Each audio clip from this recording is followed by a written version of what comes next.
Today is February 4th. Yesterday, as you know, the church celebrated the feast of St. Blaise. Also on the same day, the church celebrates the feast of St. Ansgar, bishop, who, though he desired to be a martyr, did not achieve that aim. Perhaps he was a white martyr, that he longed to be a martyr, but God had another plan for him, to die a natural death, but nevertheless to die the death of one who longs to give one's life to Christ, even to the point of shedding blood, as we hear in the letter to the Hebrews. Because St. Ansgar shares a feast today with St. Blaise, he perhaps often gets overlooked or overshadowed by St. Blaise, particularly because there is a blessing attached to the feast of St. Blaise, the blessing of throats, as it did for you yesterday.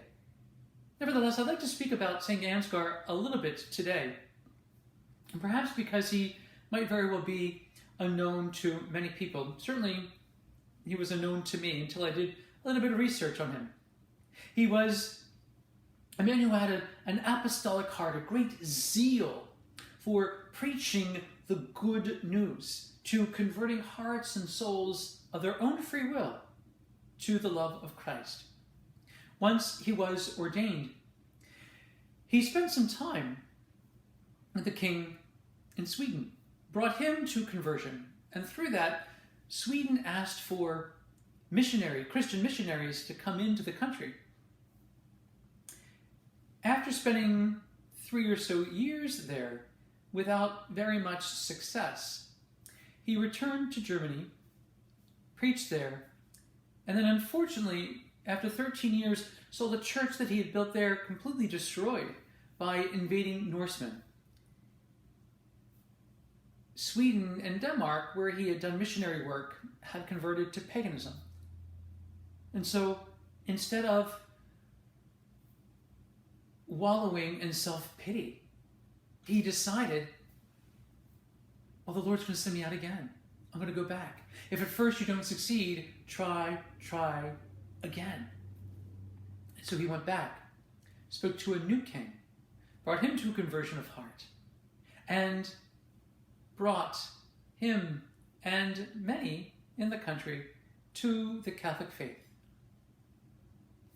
Returned to Germany, and there, in about 865, he dies.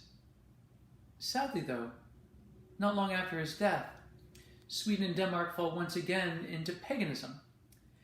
Through no fault of his own, it's the influx of invading Norse, who are not only invading violently, but also imposing their pagan practices on the peoples whom they conquer.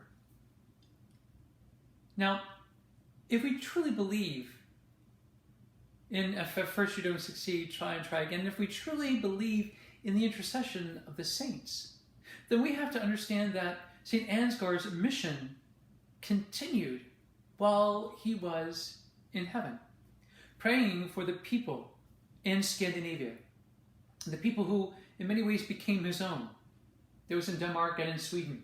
He prayed for them. And 2 centuries after his death, Christian missionaries came in once again and were able to get a foothold into Scandinavia.